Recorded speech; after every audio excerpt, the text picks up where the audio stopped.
How's it going, folks? Cam Griffin here from Binui Family Grazing. Welcome to the channel.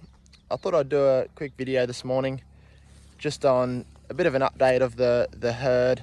I've been shuffling a few animals around, mainly just with the intention of trying to better match the class of livestock, the class of cattle, to the forage quality of the respective farms that we're grazing on, because all of my grazing land is made up of about 5 different lease farms at the moment, and leasing country is a really good way to get into agriculture and access and start your own grazing operation.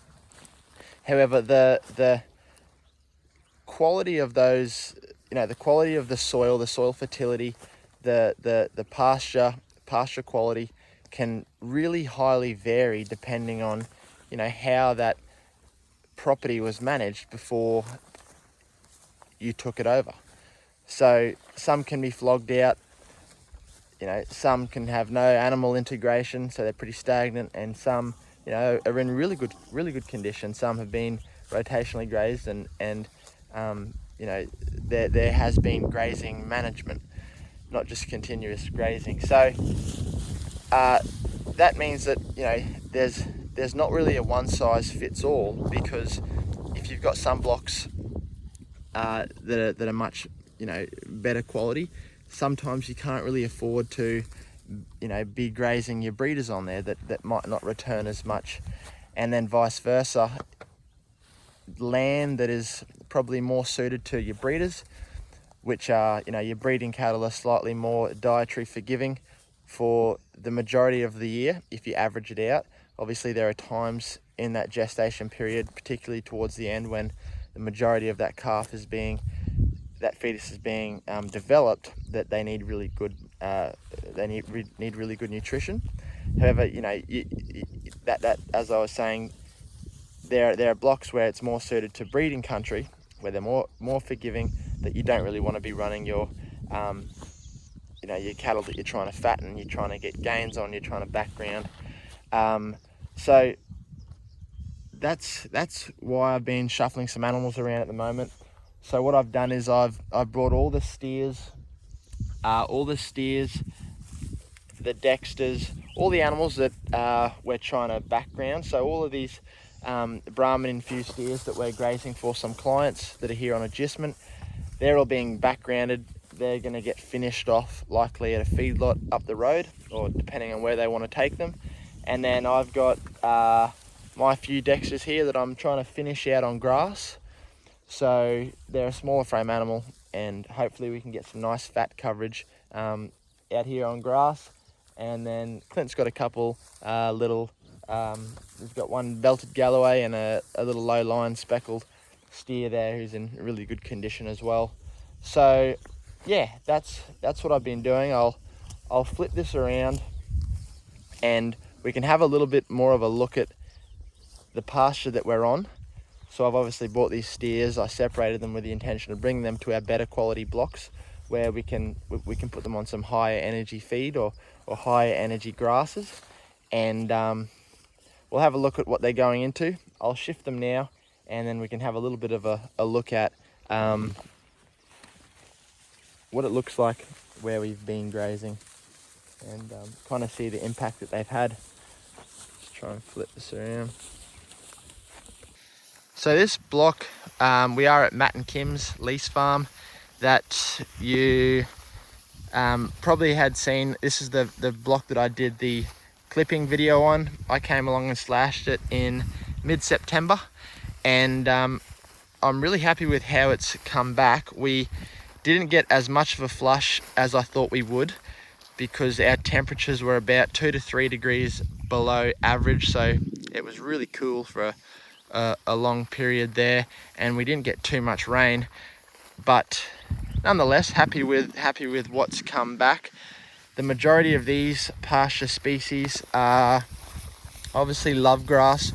We do have a bit of love grass throughout, and that was a big reason as to why we decided to slash it quite low. Here's a better patch of love grass to show you. So That's why we decided to slash it quite low, so that it can come back slightly softer and more vegetative, and it's more palatable to the cattle, because once it gets rank, it's really hard to break off. It's really ropey and it's hard to digest.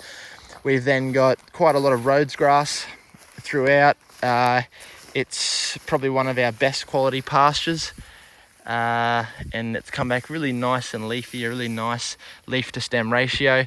And then obviously we have a lot of native and forest bluegrass. So this is our forest bluegrass with this purple seed head, and it's a slightly lighter color bluegrass. Get out of the way. And then we've got some native bluegrass. Try to find a bit of native bluegrass. This little fella here, it's a little more delicate seed head, slightly smaller, and doesn't grow as much biomass and leaf, is what I found. Then lots of paspalum. Paspalum is a really good quality warm season grass, and it grows really well in the waterlogged areas. So all along this gully, down in that gully, is all paspalum, and yeah, people will buy it and sow that to improve their pastures. It's a really nice quality pasture. So happy with how it's come back, and I'm liking that it is a much higher leaf to stem ratio. So one thing that I've been experimenting with and just playing around a bit with is the concept that overgrazing, the definition of overgrazing is coming back to a plant and regrazing it before it's fully recovered. So a lot of the time, the past couple of years, since I've been doing this style of grazing, is I've been focused on tip grazing, just taking the tips and moving on, and it's worked fairly well. But what I've noticed is it almost promotes a lower leaf to stem ratio. You end up with a lot of stem, and the stem is what consumes energy. The leaf is the most nutrient dense portion of the plant. It's the highest energy. It's where the cattle get the majority of their nutrition. It's much more digestible when compared to the stem, and so we can achieve a higher leaf to stem ratio, so get more leafy pastures if we graze it shorter. So if we graze it shorter, much lower, and we allow for a longer recovery period, and that just promotes it, lets all the growing points get access to sunlight, and you end up with a much leafier pasture. And so I'm just playing around with that idea. There's a bloke who talks about it in a lot more depth, Jim Elizondo, I think over in the States. But yeah, that's what I'm trialing. And so at the moment, this is one of our better quality lease farms, and so that's why I've got these cattle here, because they're these plants are going to be much higher in energy. And what we kind of have to realize is, we'll have a look at these cattle here. The rest of the mobs up there. But when we're thinking about grass finishing animals, we have to start thinking slightly more about energy as opposed to protein. So we still do need protein, but we need carbohydrates and the sugars, which are the energy to create fat. So protein, a high protein, low carbohydrate pasture will give you really nice gains on weaner cattle. So cattle that are still growing skeleton and organs and frame. However, and the reason for that is because they're growing a lot of muscle, and muscle requires protein to grow. So those younger animals are growing a lot of muscle, and so that muscle growth is supported by the high protein pastures. But once you get to the stage where they reach sexual maturity and they want to, and that, you know, the body wants to start depositing fat and fat reserves, then we have to start thinking more about energy. Energy and carbohydrates are what produces fat. So we need pastures that are much higher in energy. I'm still trying to do it and still trying to, you know, perfect, you know, learn the skill. Finishing cattle on grass is an art, and it takes people, you know, 10, 20, 30 years to learn this skill. So it's just something that I would love to learn over my lifetime and develop that skill of finding the right frame size, the right genetics to be able to finish on native pastures.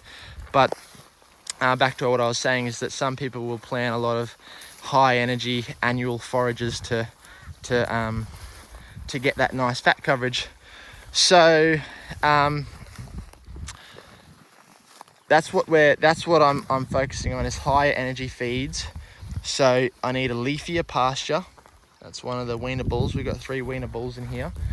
I need a leafier pasture that's high in energy, and so we actually need it takes 2.2 times as much feed to put on 1 unit of fat as it does to produce 1 unit of muscle. So that's a pretty substantial difference, you know, when you get to that stage. And a lot of these steers are being, you know, they're not sexually mature yet. Well, I mean, they've been castrated, but I mean, they're probably not done growing frame. They've probably got just a bit more left, and until, you know, they're gonna want, their bodies are gonna want to start to deposit fat. So that's what we're doing. I've got the breeders over at another block, Jason's, which I'll do a video on there later on this week. They've started calving, and it feels like that is the right decision. I like to see, you know, I like to see these steers who are young and you know, wanting to really go forward or on better quality pasture. I don't want to see them, you know, on our slightly lower quality forage out where the breeders are struggling to gain, and then obviously vice versa. The bloody cows and heifers on the other block are doing great. They're looking really good. They're much better foragers. They're much older. They've developed more. They've got more teeth, which can grind up the older, ranker, poorer quality feed. So yeah, I think I'll probably leave it at that. But I think the condition of the steers is pretty good at the moment. Obviously, the Savo this afternoon is when you'll see the majority of the gut fill. I am doing 2 moves a day at the moment, one in the morning, one at night. I really like that steer. I like that he's got slightly shorter legs and